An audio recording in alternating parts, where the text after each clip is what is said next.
मेहुल चोकसी को बेल्जियम से गिरफ्तार किया गया है। चोकसी बीते करीब 7 साल से भारतीय एजेंसियों की पकड़ से दूर रहा है। चोकसी की गिरफ्तारी के बाद यह चर्चा है कि क्या 26/11 हमले के मास्टरमाइंड तहब्बुर राणा के बाद चोकसी का प्रत्यर्पण भी कर सकता है।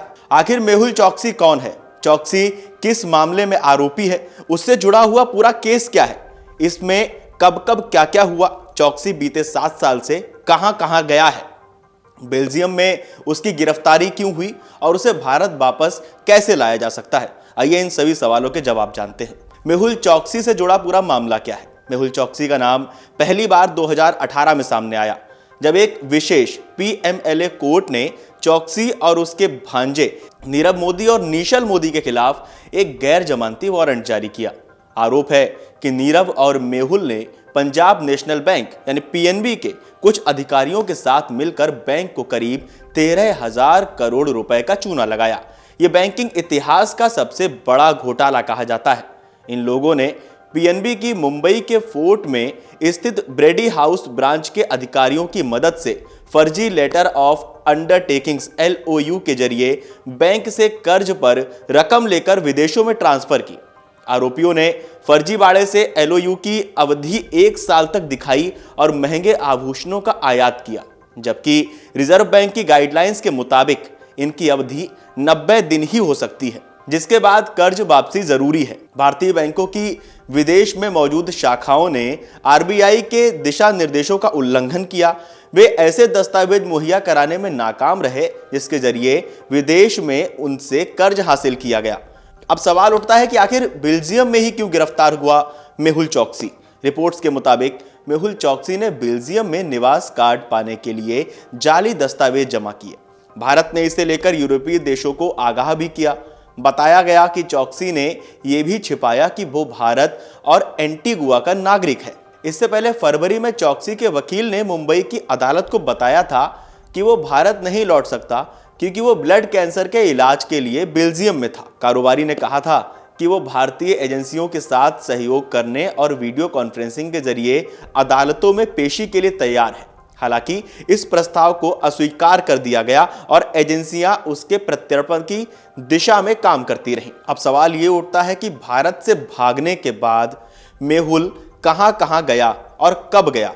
साल 2014 से 17 की बात की जाए तो मेहुल चोकसी और नीरव मोदी ने 3 साल तक फर्जी LOU के जरिए कर्ज लेकर भारत के बैंकिंग सिस्टम की खामियों को फायदा उठाया और करीब 13,000 करोड़ का घोटाला किया। जनवरी 2018 में मेहुल चोकसी PNB घोटाले के खुलासे से पहले ही भारत से भाग निकला। उसने नवंबर 2017 में एंटीगुआ और बारबुडा की नागरिकता भी हासिल कर ली। फरवरी 2018 में प्रवर्तन निदेशालय ने मामले में केस दर्ज किया और मेहुल चोकसी की संपत्ति पर छापेमारी शुरू की। भारत ने यह कहते हुए उसके प्रत्यर्पण की कोशिश की कि चोकसी ने भारतीय नागरिकता नहीं त्यागी है। मार्च 2018 की बात करें तो PMLA कोर्ट ने चोकसी और नीरव निशल मोदी के खिलाफ गैर जमानती वारंट जारी किए। पुलिस ने 6 मार्च को गीतांजलि ग्रुप के वाइस प्रेसिडेंट विपुल चिटालिया को हिरासत में लिया। दिसंबर 2018 की बात की जाए तो इंटरपोल ने CBI और प्रवर्तन निदेशालय की मांग पर चोकसी के खिलाफ 2018 में रेड नोटिस जारी किया, यानी उसे वैश्विक संस्था की तरफ से पकड़े जाने का वारंट जारी हुआ।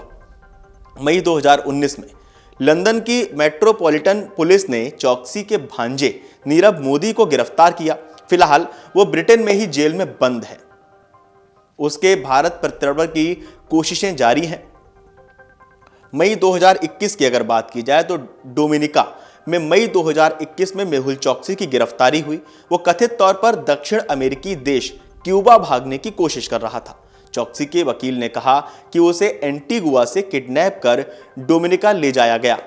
जून 2021 में डोमिनिका की अदालत में चोकसी ने खराब सेहत का हवाला दिया और एंटीगुआ वापस भेजे जाने की मांग की। कोर्ट ने उसकी ये दलील स्वीकार कर ली। मार्च 2023 में इंटरपोल ने 2018 में जारी किए गए रेड नोटिस को मार्च 2023 में वापस ले लिया। इस दौरान भारत ने एंटीगुआ से चोकसी के प्रत्यर्पण को लेकर अगले चरण की बात शुरू की।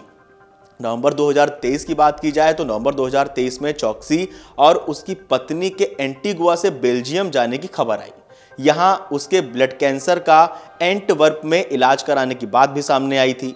इसी दौरान उसे बेल्जियम में एफ रेजिडेंसी कार्ड मिल गया। अप्रैल 2025 भारत की तरफ से प्रत्यर्पण की मांग के बाद मेहुल चोकसी को बेल्जियम में गिरफ्तार किया गया। मेहुल चोकसी को बेल्जियम से भारत कैसे लाया जा सकता है, यह भी अपने आप में एक बड़ा सवाल है। भारत और बेल्जियम के बीच प्रत्यर्पण संधि है। इस संधि के तहत हत्या, धोखाधड़ी, जालसाजी जैसे कई अपराधों के अभियुक्तों को एक देश से दूसरे देश भेजने का अहम माध्यम है। 2020 में केंद्रीय कैबिनेट ने संधि में कुछ बदलाव भी किए थे। अब सवाल उठता है कि किन शर्तों पर यह प्रत्यर्पण हो सकता है। संधि के मुताबिक किसी भी स्थिति में नागरिकों या निवासियों को तब तक नहीं सौंपा जा सकता जब तक किया गया अपराध दोनों देशों के कानून के हिसाब से प्रत्यर्पण लायक जुर्म नहीं है। सीधे शब्दों में समझें तो किसी व्यक्ति को तभी प्रत्यर्पित किया जा सकता है जब उसके द्वारा किया गया काम भारत और बेल्जियम दोनों देशों में अपराध की श्रेणी में आता हो। क्या दूसरे देश के नागरिकों का भी प्रत्यर्पण हो सकता है? मेहुल चोकसी ने 15 जनवरी 2018 को एंटीगुआ की नागरिकता की शपथ ली थी। उसके भारतीय नागरिकता त्यागने को लेकर ज्यादा जानकारी मौजूद नहीं है। वहीं मौजूदा समय में वो बेल्जियम का निवासी है। ऐसे में ये पूरी तरह बेल्जियम का अधिकार होगा कि वो चोकसी को भारत प्रत्यर्पित करता है या नहीं। क्या बेल्जियम प्रत्यर्पण से मना भी कर सकता है? ऐसा भी सवाल सामने आया। संधि की एक खास बात यह भी है कि अगर प्रत्यर्पण की मांग राजनीतिक कारणों से की जा रही है तो इस मांग को नकारा भी जा सकता है। इसके अलावा सैन्य भेदभाव व अन्य तर्कों और तथ्यों के आधार पर भी प्रत्यर्पण से इनकार किया जा सकता है। इसके अलावा अगर किसी अपराध के लिए भारत में मौत की सजा दी जा सकती है तो बेल्जियम प्रत्यर्पण से पहले ऐसी किसी सजा को न देने का समझौता कर सकता है। हालांकि चोकसी के मामले में तथ्य लागू नहीं होता। भारत और बेल्जियम ने 2023 में आपसी कानूनी सहयोग संधि यानी MLATS पर हस्ताक्षर किए थे, जिसके तहत दोनों देश भगोड़े आरोपियों के खिलाफ जांच एजेंसियों की तरफ से जारी एक दूसरे के सर्च वारंट और समन को प्रभावी कर सकते हैं।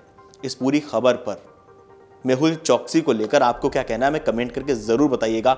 और देश और दुनिया की तमाम बड़ी खबरों के लिए देखते रहिए अमर उजाला।